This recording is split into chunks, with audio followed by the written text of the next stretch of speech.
Welcome and thank you for joining Seyfarth's webinar, Navigating the Intersection of Non-Compete Agreements and Employee Mobility. All participants are in listen-only mode. You are encouraged to submit questions throughout the program using the Q&A section located on the right side of your WebEx window. We will do our best to get to everyone's questions. Any unanswered questions will be followed up by email after the webinar. For those interested in CLE credit, an attendance verification code will be read during the presentation. Please write this code down. It will not be repeated and is required for CLE credit. Copies of the webinar recording and presentation materials will be distributed to attendees in the days following the webinar. On the next slide, you will see a legal disclaimer.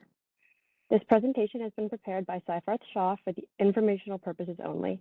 The material discussed during this webinar should not be construed as legal advice or a legal opinion on any specific facts or circumstances. The content is intended for general information purposes only, and you are urged to consult a lawyer concerning your own situation and any specific legal questions you may have. At this time, I'd like to turn the program over to Dan Hart. Dan, you may begin. Well, thank you, Sadie, and good afternoon to everyone. Past 12 months have seen some of the most significant developments in competition law in decades, if not in centuries. Early last year, the Federal Trade Commission announced that it plans to issue sweeping rules that will ban non-compete agreements with almost any workers.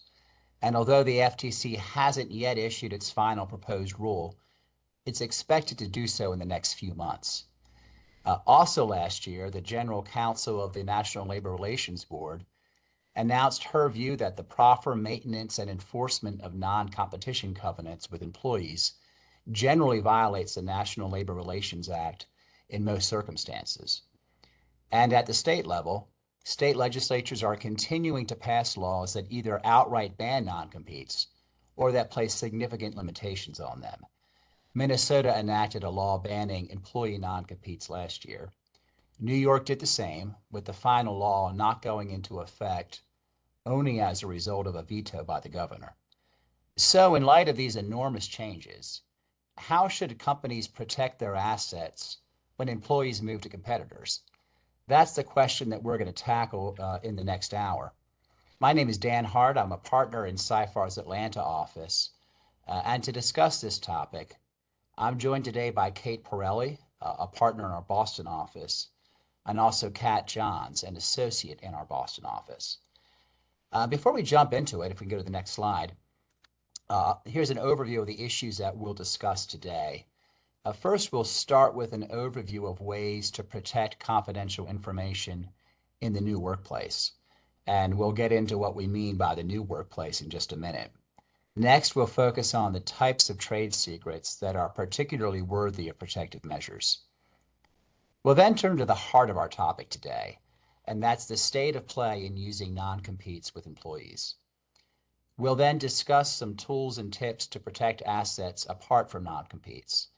And then, depending on time, we'll leave some time at the end for a question and answer. I'll note that you can send a question at any time today using the chat function. Do keep in mind that your question might be viewable by others, so please don't disclose any confidential information when you're sending your questions. Next slide, please. So to start off, let's look at the big picture about what kind of risks companies are facing right now. And Kate, how has the situation changed over the past few years? Yeah, hi, Dan, and hi to everybody in the audience. So, we all went through a pretty, unannounced change several years back or a few years back now when COVID forced us all to start working from home. And that led to an overnight shift in the workplace from the office where we all are today, which wasn't true 3 years ago. And that shift to home work and remote work increased the risk to for companies to protect their confidential information and trade secrets. Risks of employee theft pre-COVID were of the ilk of physical taking in many respects. Copying hard drives, printing out, thousands of pages of information relating to confidential information, taking things in that way. And we all have war stories. I'm likely the oldest one, or I should say the longest practicing one on this. And I have some war stories from yesteryear of people, pulling their car up to the back of their office and literally, taking out boxes of confidential documents. And that, I mean, don't even think of that these days, but that's how it used to happen. And now it's, of course, much easier to transport things with all the technology that's in place. So everyone working from home, new video conference platforms, hybrid work, people are much tech savvier than they were, pre-COVID. We had to be. It was, in one respect, really good for us to get so tech savvy, but that has also really put the risk to protecting confidential information at an all-time high. And companies were just forced to loosen up protocols and procedures that they had in place because we were all in survival mode. We just needed to get the job done. We're trying to service our clients, whatever industry we're in, and we had to make do. So some of the things we were doing back then, probably, if we thought about them now, we'd shriek. But some of that is a hangover today. Some people are still lax. Some companies haven't gotten back to where they used to be. So in any event, from my practice, it seems that many companies are moving back to stricter in-office requirements. We're all here in the office today at Seyfarth. Many companies, you read all about in the news and on their morning shows about companies requiring people to go back. But a lot of companies are still in hybrid mode, and a lot of people are working from home. And I expect that's not going to go away anytime soon. So Kat, let's turn it over to you. What risks do remote work rules pose for companies when it comes to protecting their assets? Thanks, Kate. Yeah, on the next slide, we kind of start into this, and at the risk of sounding like the millennial that I am, a lot of this has been a change in sort of the vibe of work. And as Kate mentioned, this was overnight, so a lot of this is understandable, right? That suddenly the way that you worked was fundamentally different.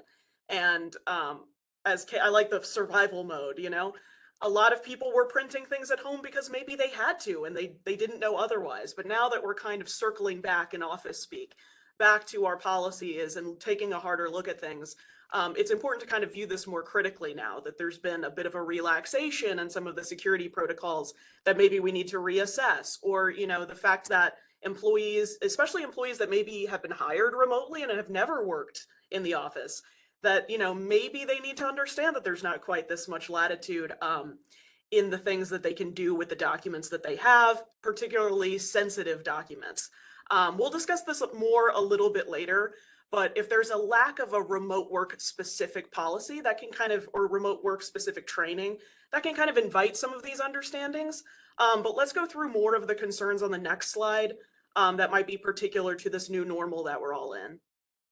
We've listed a lot of things here, obviously. I'm not going to go through everything, but what we're trying to highlight here are the unique ways that being remote or mobile can have on confidential information and trade secrets. So the first one here can kind of loop in a lot of them, just unsecure devices, networks, cloud, offices, printed materials, right? I mean, a lot of the time an employee may be logging in from the Starbucks, or since I'm in Boston, I have to say from the Dunkin', right? And that may invite some, less than secure things, right? And some of this is particular to employees moving around a lot. They may not know what documents are confidential. So as we'll discuss throughout, training, policies, those things are really key as we have this new type of workplace to make sure everybody's on the same page and the correct page. And we can go into the next topic, which is talking about what is and is not confidential. Great. Yeah. So thank you, Kat. And with that, maybe we could step back a minute and talk about the lay of the land on trade secret protection. What types of information typically qualify for protection as a trade secret? Yeah, it may depend a lot on the employer and the industry. So the Defend Trade Secrets Act of 2016, that's sort of the pinnacle, right? That's the federal law that's used in all the federal courts, and it's not particular to the type of document, the test for what is a trade secret. It's a fairly broad, flexible definition that depends on if the material at issue has economic value, that's one, and if it's kept secret, that's two. So a lot of things can go into that, right? Like the classic secret formula type trade secret is definitely part of that, but other things are also part of that. The UTSA is a uniform state level act. 49 states have either formally adopted it or have mirrored it, but then said they wouldn't adopt it. I think that's North Carolina, shout out. New York is the one state that has not formally adopted or mirrored it. So if you are out of New York, the state law may look quite different. And it's based on New York common law. But otherwise, state law tends to mirror the DTSA's approach pretty closely. So that's nice when we're looking at a trade secret analysis. And this might be old hat to a lot of our audience today, but what are some examples of the types of information that typically falls under these statutes? Sure. On the next slide, we list out a good chunk of them. And as you noted, these are examples. It's not an exhaustive list by any means. So product formulas, right? That may be trade secret classico. But some of these other things can be trade secrets, even if they don't seem that way on first glance. What comes up a lot sometimes in the case law is something like a customer list or customer information.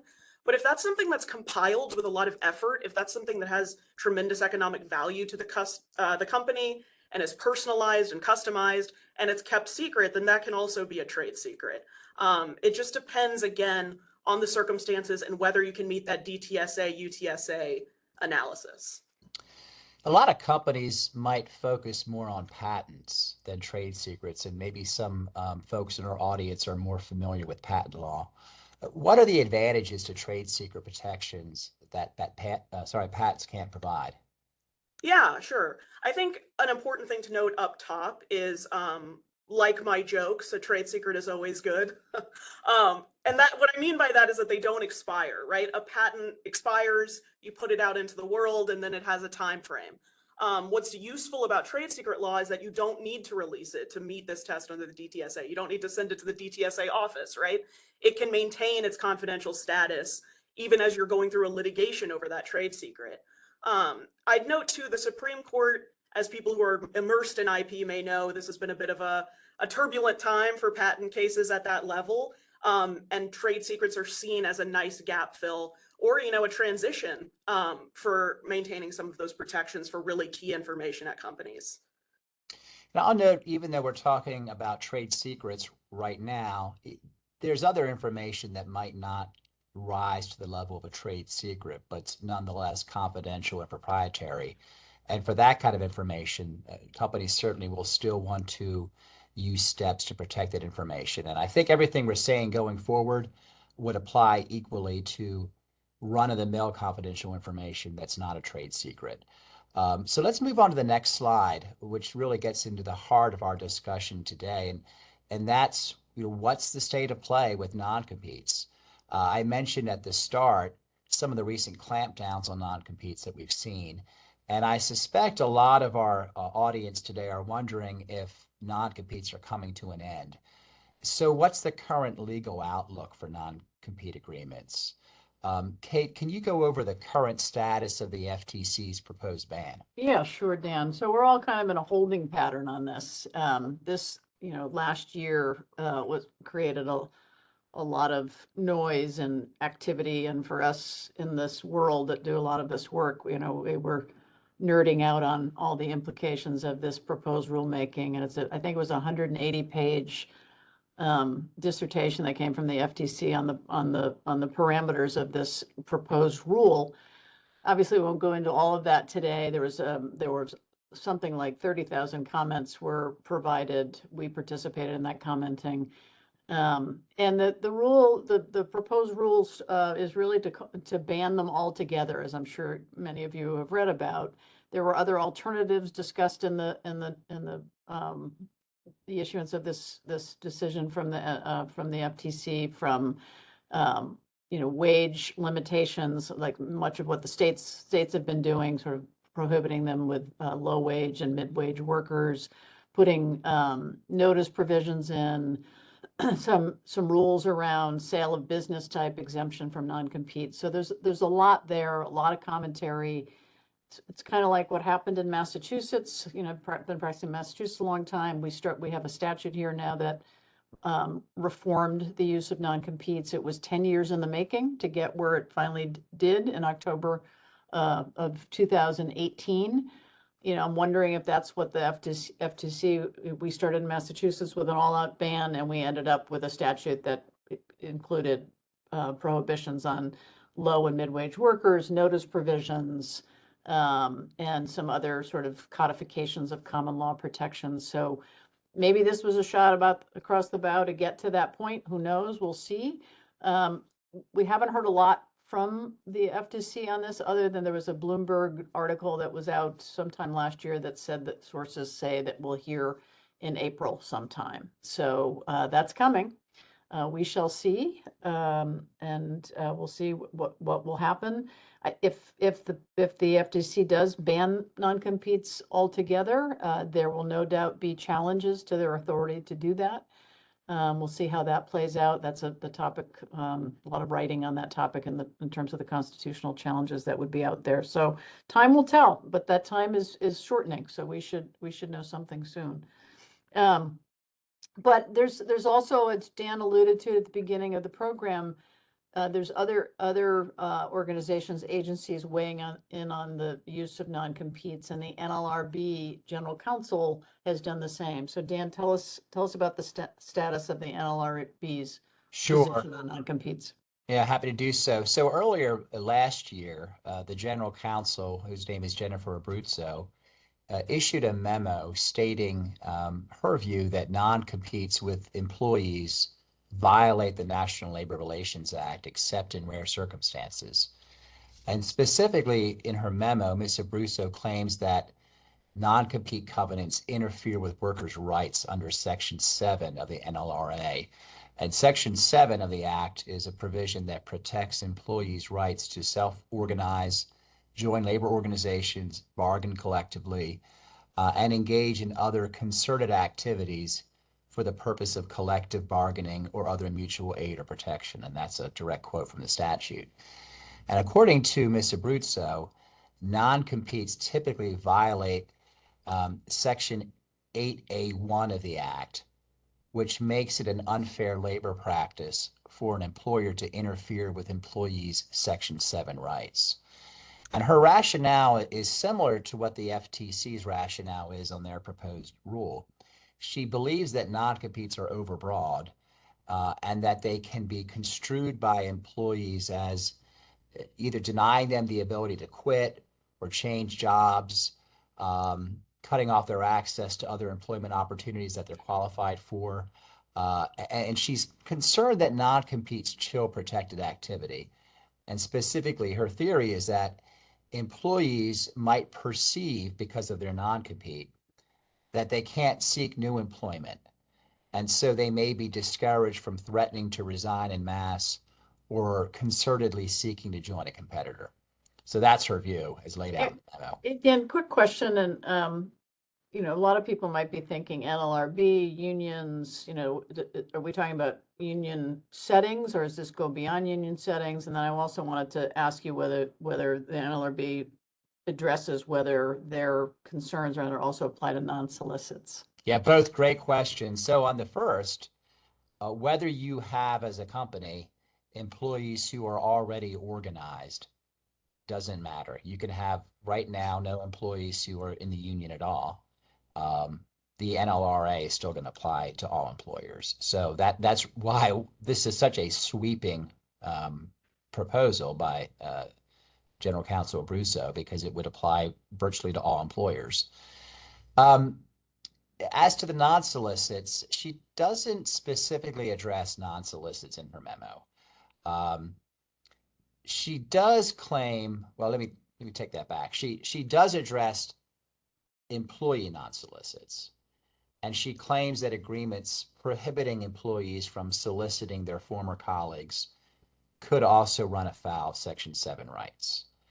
She doesn't specifically mention customer non-solicits, and she doesn't explicitly mention non-disclosure agreements.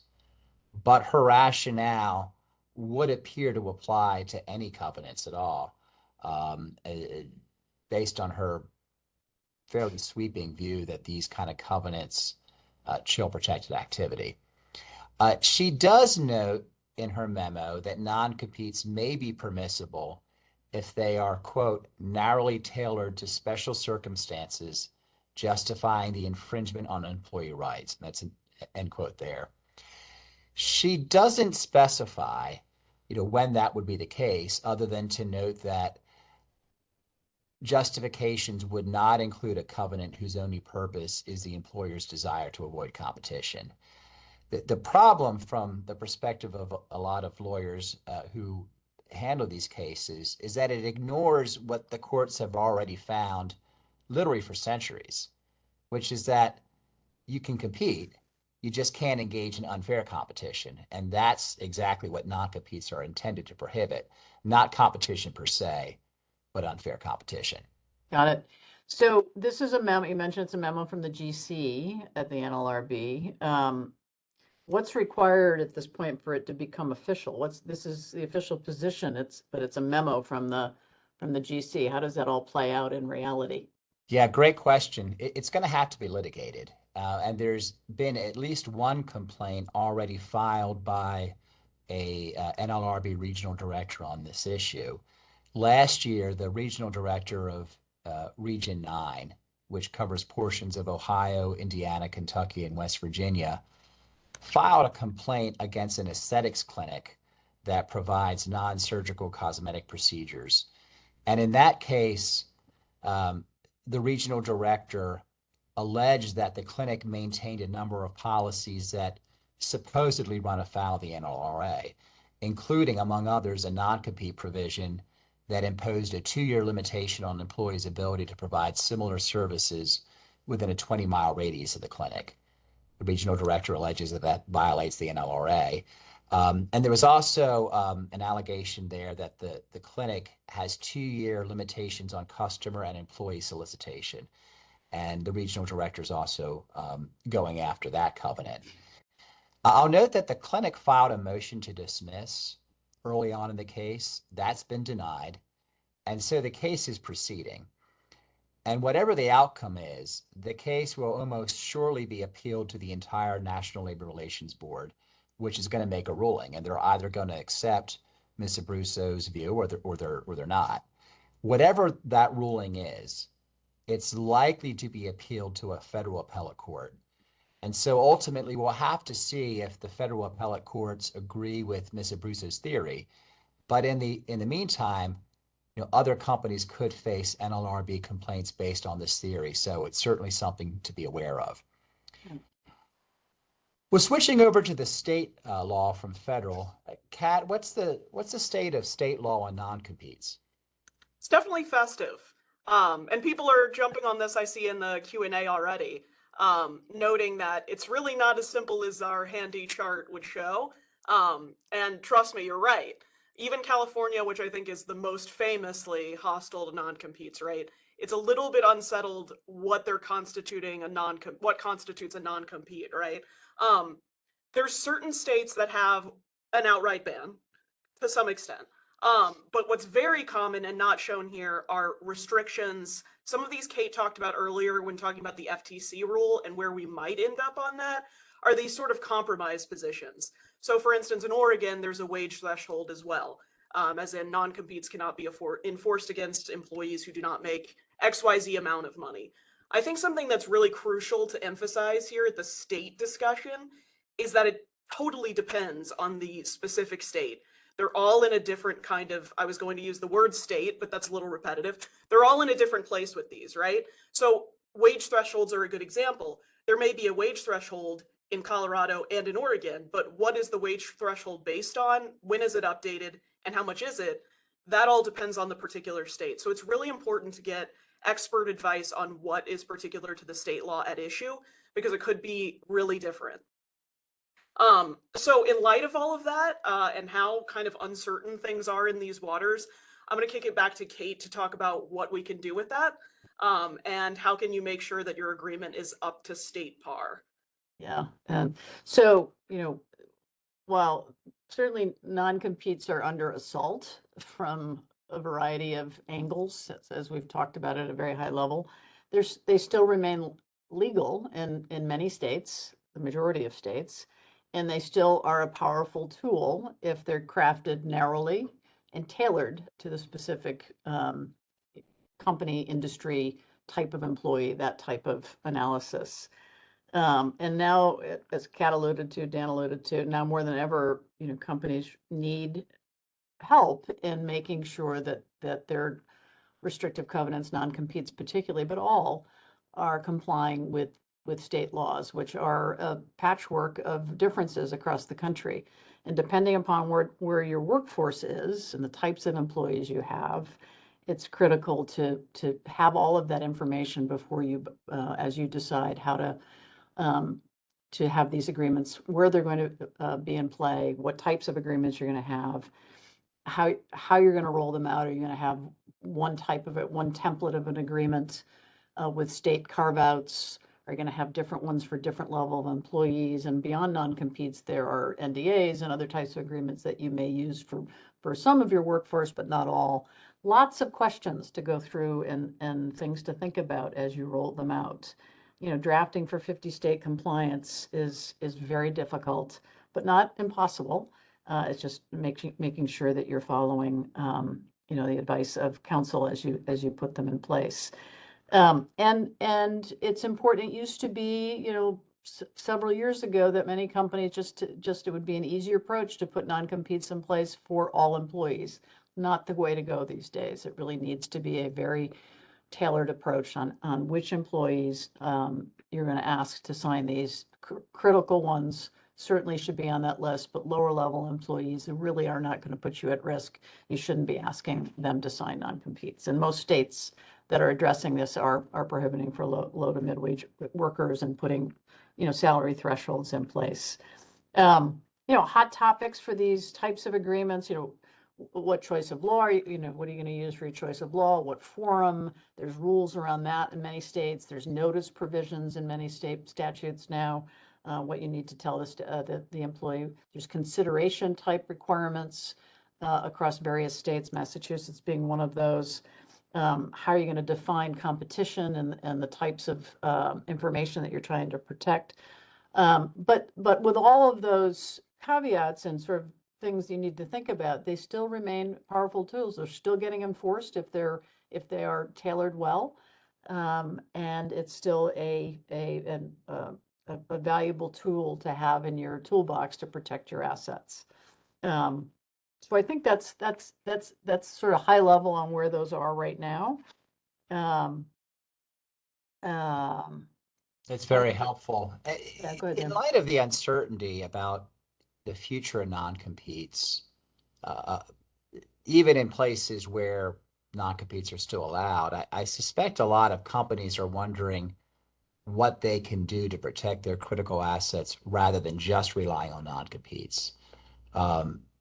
Kate, can you walk us through some other strategies? Yeah, let's go to the next slide and you'll see sort of an overview of what we'll talk about more specifically as we go through this. But again, with non-compete sort of on the verge of maybe getting upset, you've got to think of other ways to protect. And these 4 boxes go there, and I'll start just with the first one, not necessarily in order, sort of the other tailored agreements. And I think Dan is going to talk about this more specifically, but non-solicits, non-disclosure agreements, forfeiture for competition agreements, using benefit plans perhaps out in California where it's very difficult. You can't have a non-compete and it's very difficult to do just about anything else with restrictive covenants out there, but there may be some ways to get around that through benefit plans. That's a topic for another day, but things to think about. IP protection, invention assignment agreements.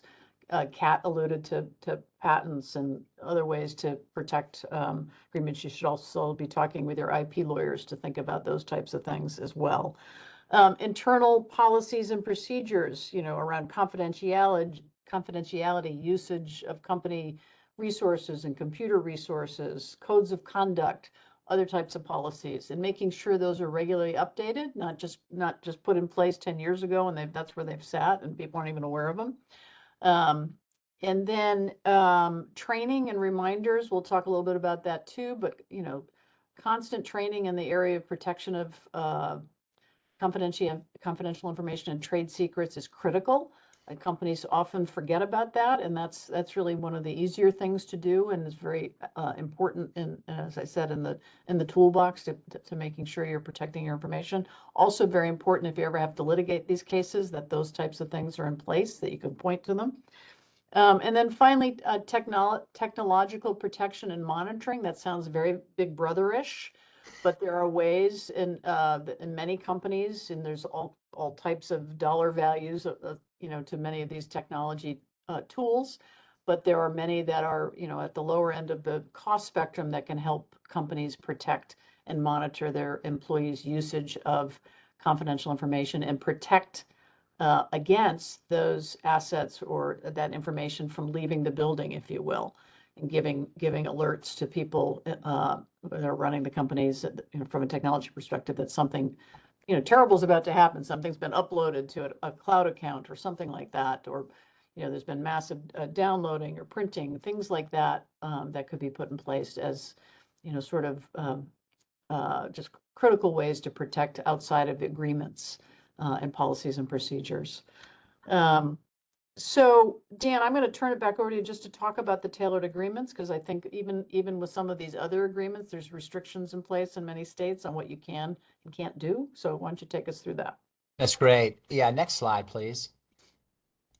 There are a number of different agreements that you might consider having. And again, it's going to depend on state law, but these are other, arrows in the quiver that you can consider aside from a true traditional non-compete. In some states, you can condition a forfeiture for competition provision, or consider that. You might have that in, for example, a benefits plan, long-term incentive plan.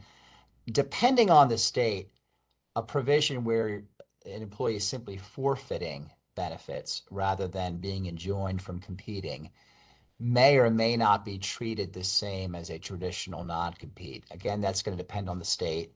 We don't have time to go into this in any level of detail, but you could consider having a top hat plan under ERISA. That's a benefit plan for a very small select group of people at the top of the organization, or having a severance plan with forfeiture provisions. The benefit of those would be if they're governed by ERISA, ERISA is going to preempt state law. So certainly something to consider. Confidentiality and non-disclosure covenants are fairly key, and generally not in any way controversial, with the exception of overbreadth, which I'll talk about in a minute. Certainly return of property covenants in an employment agreement. Common sense, when you leave the company, you're going to return all the property in your possession. Invention assignment provisions, also a way to protect your IP and other assets. There's certain language that you need to have in California and other states about an employee invention provision, but that's a fairly typical and fairly non-controversial provision to have. Depending on the state, for employees who have relationships with customers, you might want to consider having a customer non-solicit covenant. Some states that won't be allowed. In some states, you need to provide notice, or employees need to reach a certain threshold of compensation. But in states where those are allowed, that's a generally more enforceable covenant than a true non-compete. Depending on the state, and also considering antitrust law requirements, you might want to consider no poach and no hire covenants. There is some guidance from the Department of Justice on the use of no poach agreements between companies. You certainly need to be aware of that. With your own workforce, it's going to be governed more by state law and restricted covenants. One thing I want to highlight here, though, goes back to non-disclosure agreements, and that's making sure that they're not overbroad. This has been a trend at the state and federal level as part of the ongoing response to the hashtag #MeToo movement from, I guess, about a decade ago. And the concern here is that NDAs and also non-disparagement clauses could be used to prohibit victims of sexual assault or sexual harassment from disclosing what happened to them. So back in 2021, California passed the Speak Up Act, which prohibits employers from requiring employees or contractors to enter into a non-disclosure or a non-disparagement provision.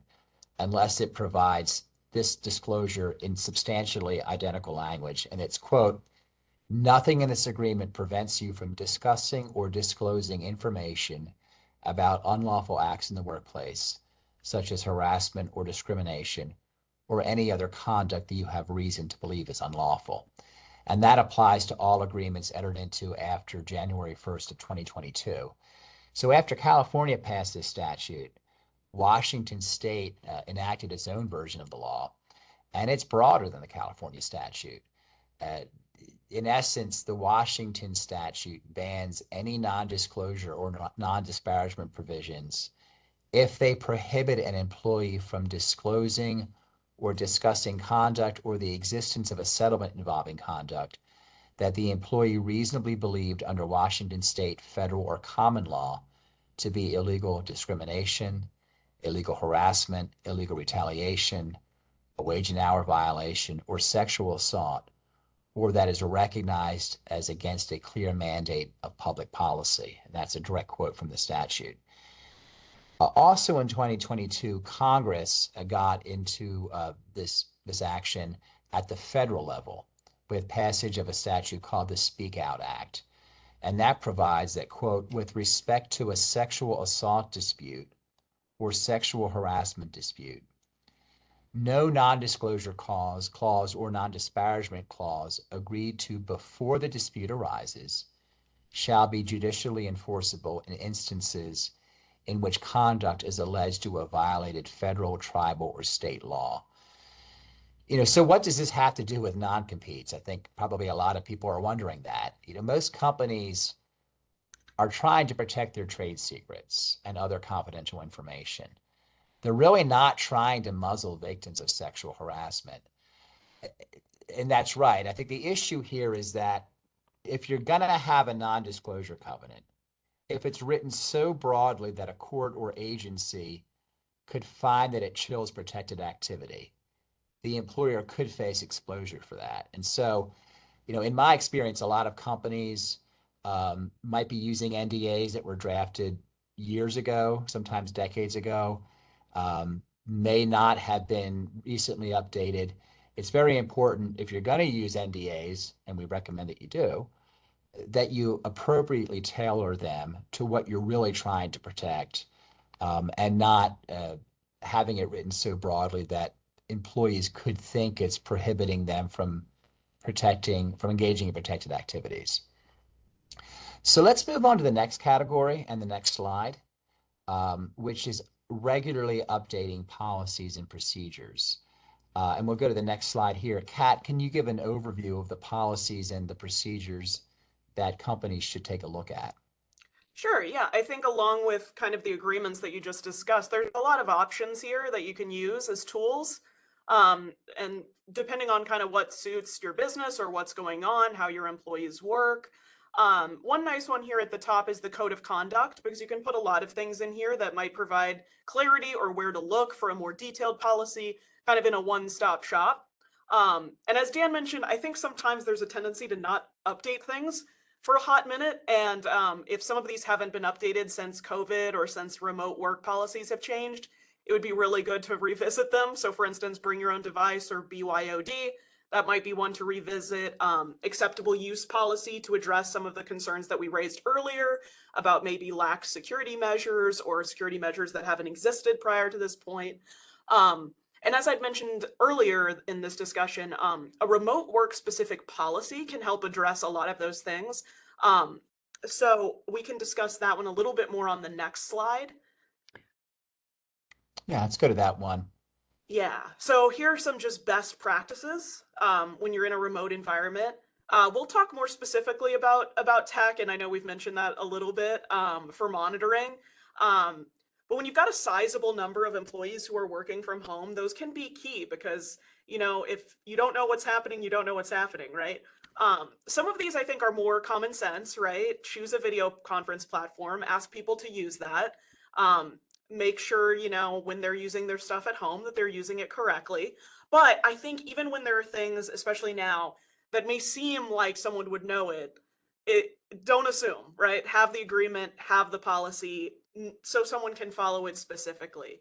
A lot of these other things go back to things that we talked about a little bit before. For instance, number 6, use a VPN with encryption, or things like dual factor authentication. People are much more familiar with these things because, as Kate talked about, we all sort of had to be overnight. We all had to kind of learn what these things mean, how to use them. So people are surprisingly used to using tech in this way and accepting that there are some new measures being implemented to protect confidential information. It may be helpful now to turn to policies as they go along in the life cycle of employment, in a sense. So I'll have Kate handle that and talk about, at the onboarding stage, what might be some best practices. Yeah, happy to do that, Kat. Before I do though, just another note on sort of the policies and procedures and sort of the internal housekeeping on protecting confidential information. I can't stress enough how important all that is in terms of whether if you end up litigating one of these cases where someone has left and taken information. If you have codes of conduct, for example, that Kat mentioned, that have never been distributed, never been updated, don't define confidential information in a way that makes sense in today's environments, it really is tough to overcome your internal housekeeping deficiencies and in front of a judge to say that, Your Honor, you can't let this person take this information to a competitor when you haven't done your own internal housekeeping to take care of it. So just another reminder on that. So on the sort of protocols and policies and procedures, sort of the life cycle of an employee at a company, it's a good way to think about it. Sort of, looking for people to come in the door, hiring, recruiting, to departing. And I won't talk about the departing piece. I'm just talking about the early phases. Consider the employee and what they know and what they may be bringing with them to your company, and tell them not to bring it. Be very clear that that's not what you want as part of their onboarding when they come. Again, that's critical in a court of law too, when you're litigating these cases, that if you've hired people from competitors and been sued for that type of thing and taking people's confidential information from another company, you're not going to look very good in court if that's your history. So it's just, again, clean housekeeping and starting to create a culture of confidentiality at your company. From the moment someone walks in the door, that they're hearing you're worried about that, and you need to be protective of it, and that's what leads the employment relationship forward. Even with companies that have recruiters working for them, or in-house recruiters, training them to talk when they're talking with employees, to not ask about confidential information or receive it. Be very wary of the interviews that they're conducting and how they're conducting them, to make sure that they're not asking about that. Implementing processes and procedures for hires from competitors or companies that may be competing, making sure that you're looking at their employment agreements and that there's not going to be a risk of a lawsuit. Asking what their current roles are and responsibilities, and considering whether those might conflict with what they're going to be doing for you. The offer process, making sure that you're mentioning in offer letters that they're not to bring confidential information with them, and that you're going to expect them to abide by policies at the company around confidentiality and trade secret protection, and making sure that when they join you, that they're getting that information, that all comes to them in a packet of information that that it's highlighted to them, they need to understand and sign off on. Super important. Let's see, a couple of other quick things around this. We'll talk more about training a little bit, but making sure that people are trained very early on in the employment relationship on, what's confidential, what's not, how it's protected internally, and for particularly sensitive hires, the scientist or the source code fellow or woman who's joining you, to maybe even do more frequent training with those people and check-ins on how they're maintaining confidentiality at your company. And I think I've gone through most of these in the interest of time. Let's switch to departure, sort of the end of the life cycle of the employee, Kat. think that Always reminds me of you. Life Cycle of the Cell from like 7th grade. That's right. But yes, here's the end of the cycle. An employee is going out the door. What should we do? This is a nice numbered list. Numbered lists are good to have. Have something that you do every time somebody leaves. That way, it's a really nice process that you have, that you follow, that you can show a court if things go awry, right?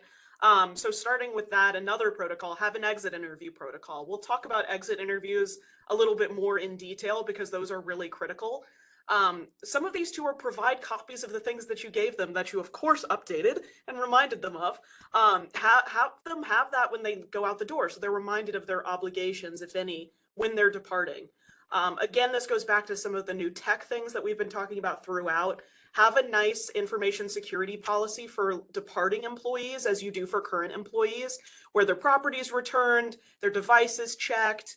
If you have reason to believe there may be something a little askew, consider something like a forensic protocol. There are some experts that can do these really quickly with devices and kind of provide you an overview, let you know if maybe there's anything to dig into more. Just make sure you have a thorough process when employees are departing. And next we can go over into the exit interview procedures. So these are things that, oh, sorry, go backwards one. I may have jumped ahead. I apologize. So these are things that are important as part of this procedure discussion that we've been having. A lot of this is back into the tech world, right? Usernames, accounts, things that are really important. A letter reminding of obligations is better than just sending those agreements over. That way you can articulate, hey, these are the things that are ongoing once you've left. Inform the employee about continuing obligations. When you provide those copies, consider preserving their email. This goes back to the forensic review. A chain of custody certification is a great evidence tool. Kate talked about things that are important in the event of litigation, and that's something that's going to come up. It's going to be a theme, right? If something does happen that shouldn't have happened, what can we say that we did correctly? And this is a great example, right? We did a forensic review. We know where this computer was throughout. And then we can jump into exit interviews where I had already gone ahead of the game. So these are very important. And again, going back to the theme that I mentioned, these are where you should take notes. If you think that something sensitive is happening, make sure you know everything that you gathered from this discussion with the departing employee. These can be really critical evidence. Maybe they said something here to you and they said something different later, right? That's nice to have in your back pocket. As we're talking about remote work, these probably need to be adapted. There may have been a policy that you had for employees who were in the office when they left. Maybe you brought them down the hall and you had the nice exit interview with them there. But now it might need to look a little bit different. But what's key for them is going to be the same, regardless of if they're remote or in person.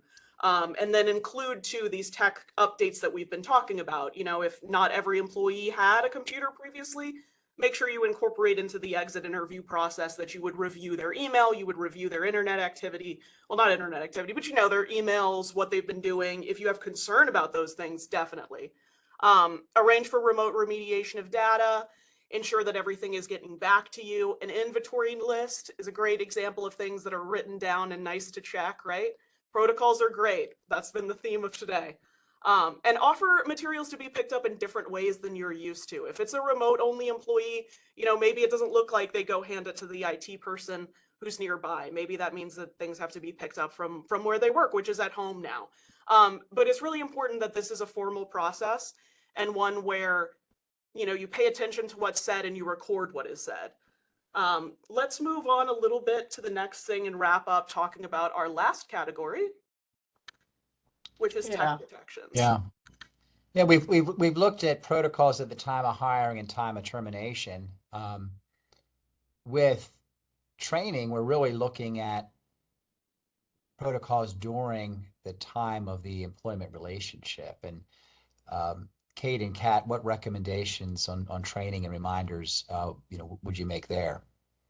Yeah, I've mentioned a few of them already because this kind of goes through the life cycle again of the employee, both before, during, and after. But just keeping confidentiality top of mind, as we say on the slide, not only at the time of hiring but throughout. And it can be interactive training. You know, there's lots of online programs now that that some companies require of their employees and have internal sign-off procedures on them. We think it's a great idea to do those. Again, depending upon your company and the type of industry you're in, you may want to do one-on-one type in-person training with folks on the you know the risks of usage of confidential information and who people are sharing it with, you know, vendor relationships, joint venture relationships, in the context of you know, possible acquisition of another company, you know, protocols that are put in place in terms of training around how you're sharing information with a potential acquisition team, things like that. And Kat, other ideas on this? Yeah, I think just to emphasize on the training component, I think sometimes employees can have a bit of a knee-jerk, oh, more training reaction. But I think when training's interactive, not only does that help people actually learn the material and engage more, but it helps not reduce a little bit of that feeling, right? And make you feel a little bit more confident that people are actually absorbing what they're going through because they're having to, right? I also think, kind of continuing with another theme that we've discussed throughout, is if you can have training records of what people have done, that's really useful, and something to point to. But I do think here that there's an emphasis, as we've noted throughout, that if things haven't been revisited in a while, or if these are things that maybe occur when someone starts and never again, these are things that should be rethought as we move into a new type of work. And one thing I'll mention is that most companies already have in place a training program for EEO and harassment policies. That's required in a lot of states. If you already have these sort of either computer-based or live interactive trainings in place, there's no reason to not have a specific training on confidentiality, trade secrets, and other IP asset protections. It's an easy addition to whatever your platform is already. And to Kat's point, having proof of that training is going to be very helpful evidence in any case where you're seeking to either enforce a restricted covenant agreement or suing an employee for misappropriation of trade secrets. One thing I will add here, it's not on the slide, we haven't talked about, but this is another tool to consider, and it relates to training, but it relates to sort of checking your internal procedures and processes, is an audit. Trade secret protection, confidential information audit. And audit sounds very formal, and it doesn't have to be super formal. It really is gauged by the type of business, how big and how in depth you want to go. But that's a whole topic for another webinar, but it's a good thing to think about to do either annually or semi-annually, just to take a look at what processes and internal procedures you have in place to, and what may need shoring up. It's a good, it's like an annual checkup, and something to think about in this context as well. Great point. We're getting to the end of the hour here, and before we cover the next and last section, I want to read out the CLE code for anyone who is seeking CLE credit for this webinar, and that's SS7841, SS as in Seyfarth Shaw, 7841. So before we wrap up, let's go to the last of these practical tips here, and that's technological protections and monitoring. And again, for the whole group here, what are some of the recommendations we'd make on in this category? Yeah, go ahead, Kat. Sure. Chime in. I think this is when we get knee deep in our IT tools, right? And I think something that's quite cool, well, you know, depending on if you're a nerd like myself, is these tools have gotten really sophisticated and easy to use. So for instance, they can send you an in-time alert when data is being used in an irregular way. For instance, hey, this was updated to Box or some other site that maybe isn't the typical site used by the company, or this type of document isn't uploaded that way. And it can send a screenshot or sometimes even like a screen share video of what was happening at the time of this sort of unusual use. But just making sure there's a system in place that has some form of monitoring. It doesn't necessarily need to be heavy-handed, but just making sure, you know, hey, this was fishy. Can we investigate it more? Often the answer is yes, without too much heavy lifting, due to some of the things that have been developed by very smart people. And again, this all provides evidence in the event that something does go haywire. And just a point on the Big Brother aspect, I think most, and Dan's the employment lawyer here, but most companies' policies and procedures inform their employees that the company's computer systems and programs are company owned, and not, there's no expectation of privacy around the use of them. So that's something that hopefully is being done at companies that have these systems in place. It's not just email access, but sort of your user activity that is subject to review, typically at companies. And it is a critical way to protect information. There's no question about it. Yeah. Is that an accurate statement, Dan, as our employment? That is, yeah. Let's put it this way. It's a best practice to have language saying that use of the company IT systems is it has no expectation of privacy associated with it. Right. And we get it that employees don't like the idea that their use of these resources is being monitored, but there's really no practical other way to ensure that the company's assets are not being misused. Right. And I think we've touched on some of these. This forensic review, and Kat talked a little bit about this in device preservation. Again, depends on the size of the company, on what makes sense here. But typically, we recommend that companies have some process in place that devices that employees have been using are preserved for some period of time or imaged. And for rank and file employees, that may not be necessary. It may be more necessary for more senior, strategic positions. I keep mentioning scientists because that's the easiest example. The researcher, the person who's coming up with the cure for some new disease that's on the horizon. Those preserving those assets as someone's leaving the company, even if they're telling you they're not going to a competitor, makes sense before they're repurposed, out into the population. If there's any worry that they're going somewhere that might be competitive, and they've been in a position that has access to trade secrets and confidential information, that is advisable to do, so that a review can be done in case the person does happen to show up at a competitor, or there's other concerns that get flagged. And their companies can do that internally. It's not necessary to get a vendor involved if they have the capabilities to do that. It doesn't have to be a high cost type process, but it's good to have a process depending upon what the company is wanting to take on. Yeah, I'm going to try a combo move of talking about Dan's last thought and Kate's last thought, which is these things don't need to be too heavy-handed too. So I know with a third-party vendor, for instance, if there's a bring your own device policy, it's not necessarily like you're going to be taking all of your employees' texts with his partner, for instance. These things can be adjusted for the needs of the company, for what's happening or you think is happening.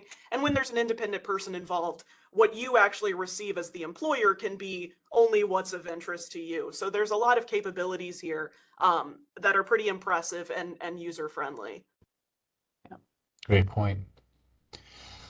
Well, we're coming to the end of the hour here. I think we might have time for maybe one or two questions. There was one question we got is if the FTC proposed rule is enacted, will it affect existing non-competes or just apply to new ones? So what we have at this point is the proposed rule from last year.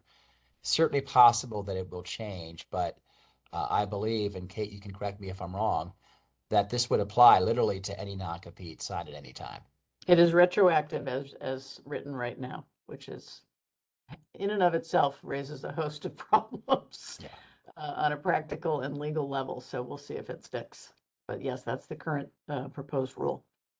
And I'll note that if this rule is enacted, it's almost certainly going to have a legal challenge. So we will see what happens with that if and when the rule is passed. On the same topic, one other question we got is, does the proposed ban literally apply to all non-competes, including, agreements in the context of the sale of a business? Yeah, so the current, and I haven't looked at the 200-page document very recently, but my memory, and correct me if I'm wrong, Dan and Kat, but it was that 25% ownership in a business in terms of sale of a business would potentially be exempted from this ban. That's not, that raised all kinds of concerns in the business community because of, lots of times people have much smaller interests in a company that have, access to confidential information, and the company has, bought a business and paid a fortune for the business, and under the proposed rule, that particular small owner would not be, would not fall under this, the exception from this ban. Within the document that the FTC released, I think the FTC recognized that issue and did discuss alternatives to that, and being open to making that rule broader than as drafted. So we'll have to see what they end up doing with that. But as drafted, it is a potential problem for companies that have acquired other businesses. Well, we've reached the end of the hour now. If you send us a question, we've got your contact information. We will be in touch. We appreciate everybody who sent in questions. In the meantime, I'd like to plug two resources. One is our blog, www.tradesecretslaw.com, for updated blog posts on these and other developments. Please do check out our site. We also issued a 50-state desktop reference. We've issued that every year now for the past several years. We issued our 2023-24 edition several months ago, updated to account for all the recent changes in state law. And if you are interested in having a copy of our desktop reference, please don't hesitate to reach out, and we'll be happy to send you a copy of that. Well, with that, we'll close our program today. Again, feel free to reach out to any of us, and please do check out the website, www.tradesecretslaw.com, and we look forward to seeing you again on a future webinar. Thank you all. Thanks. For coming.